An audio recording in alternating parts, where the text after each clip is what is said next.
Does that make sense? Yeah. So why would you not accept Prophet Muhammad as a messenger? He married a 6-year-old. Okay, let's talk about that. Prophet Muhammad did a contract with Aisha, right? He did a contract when she was 6. The consummation was when she was 9 years old, right? Where do we get our morality from? God. God. So show me in the Bible where it talks about age of marriage. About what? The age of marriage. Where does it say, what age can you marry a girl? If I marry a 2-year-old, where does the Bible say that's wrong? Does it?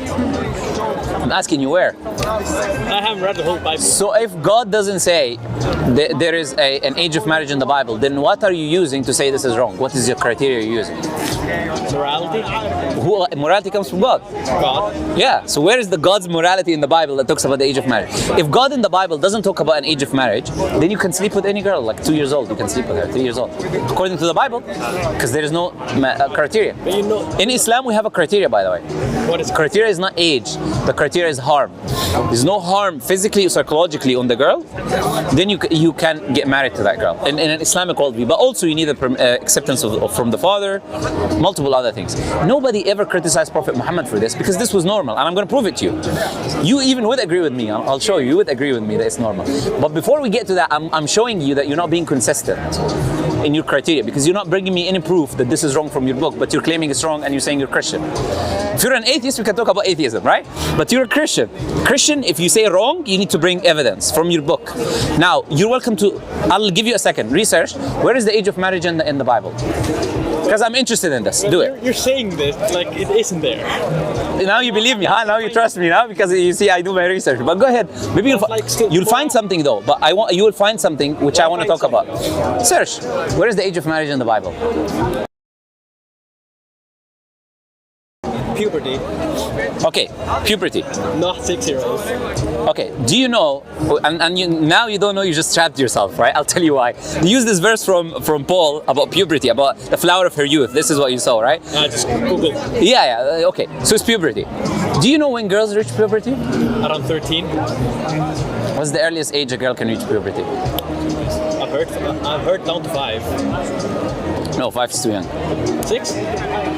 Okay, then. From 8 to 13 or 14. You know who says that? The NHS, the National Health Service in the UK, right? Who said it? The National Health Service in the UK, the NHS. If you go on their website, in the UK here, they will tell you a girl can reach puberty at the age of, from 8, early puberty, to like 13 or 14, that's late puberty. Okay? So, according to the Bible, you can marry an 8 years old. You just told me puberty. Not 9, you can marry 8 years old. So now you need to leave Christianity, right? Because you have a problem with Prophet Muhammad. You don't believe in him because Prophet Muhammad married at 9. Now you have 8 in your book. You should leave Christianity, right? Right or wrong? You gotta be consistent. That was your criteria, not mine. See, now you have a problem with your Bible. You see, look. I'm not a specialist. Look. You don't have to be. That's the reality. They use a verse from Paul where he says the flower of her youth, and they say the flower of her youth is puberty.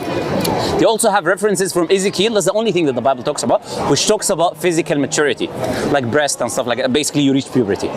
All the verses in the Bible, there is no verse that talks about the age. They all talk about puberty. Because you're not a child anymore when you go through puberty. The definition of a child is someone who's under puberty. Aisha radiallahu anha, why did the Prophet make a contract at 6 and wait until she reached puberty? Why? Because she was young. So he waited 3 years. He did not have any relations with her. Why did he wait? If he wants a child, why is he waiting? He waited because she reached puberty, right?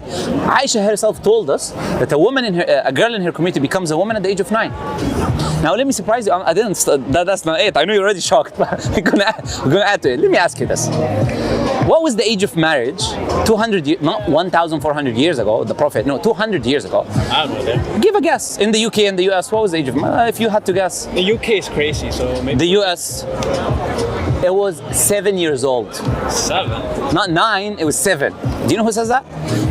Sir William Blackstone was a jurist living in that time. He wrote a book called Commentaries on the British Law of England. If you go to Cambridge, they teach his book, right?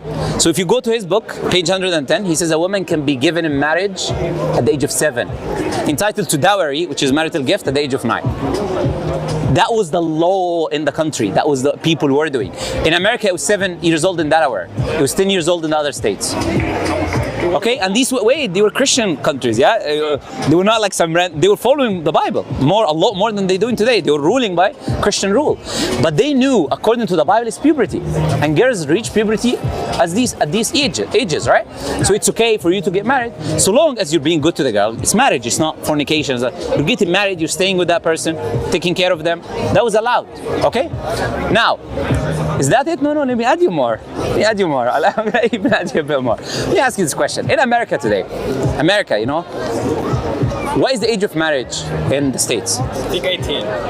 Okay. The age of marriage in 4 of the states is 0. There is no age of marriage.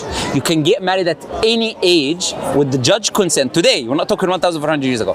With the judge and parent consent.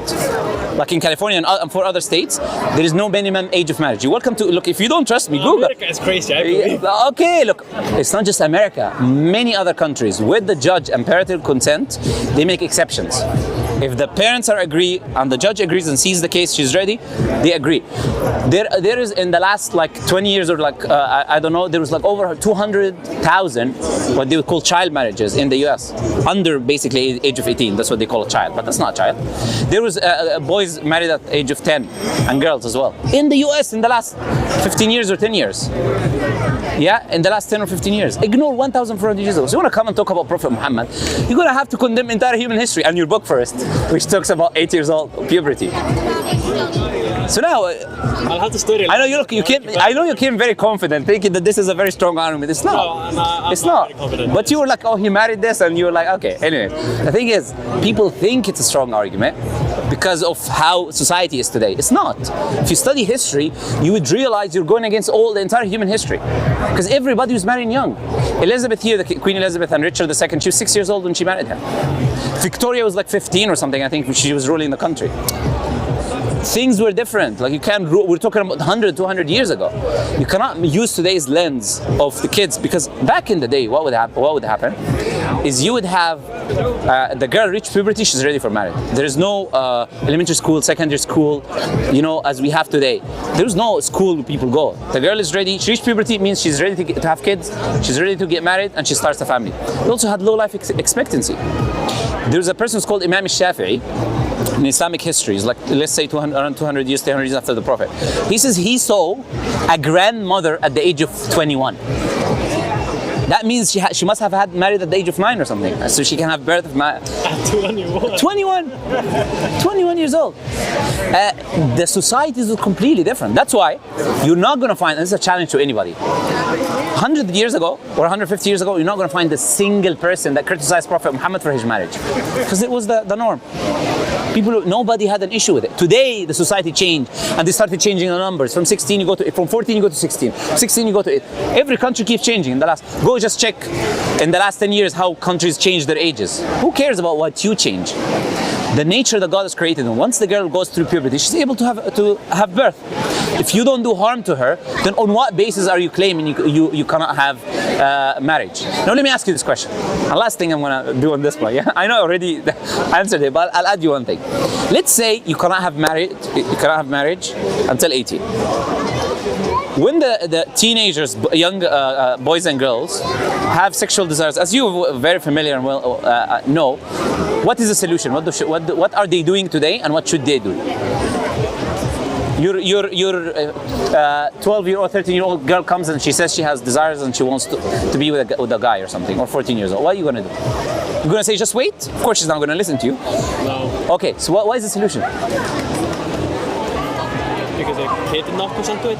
You're saying the parents did, not the kid? No, I'm not talking about consent. I'm saying the parents, are consenting to that marriage between these two people, and they're having intercourse. Why is the intercourse under the eyes of God with marriage, which is a holy ceremony from God, is wrong, but doing it behind the bush in the school with them, it's okay?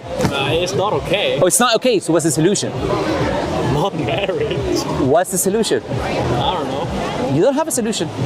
Because you know they would have a desire, and the only way to fulfill the desire is by having the intercourse. Not praying. Pray. Pray. Oh, you think that's the solution, huh? Yeah, Let's pray go for the to feelings to go. yeah. Let's go to the school and be like, oh, teenagers, don't worry about intercourse. Let's all pray. Please, Let's all hold hands and pray to God. Come on. You know that's so ridiculous, right? There is a reason. No, it's ridiculous if you want to apply it on society. You know it doesn't work. You know that's not a solution, and you know they will go do it anyway. Whether they pray or they don't pray, they're gonna go do it behind the bushes. After they pray, they're gonna go do it behind the bushes. And I told you, you know this, and you know very well because you lived in that society. You've seen it happen with your own eyes. So we can all trick ourselves, fool ourselves, make up excuses, but no. The reality is, you need a solution. There are sexual desires, and they are greater when you are a teenager than they are when you get older. They're stronger. So long as something is happening, there's benefit for both the boy and the girl. There's no harm, there's benefit. Getting married, they're having intercourse under the eyes of God. There's a contract that is being done. The parents are watching, taking care, helping, nurturing. Where's the problem?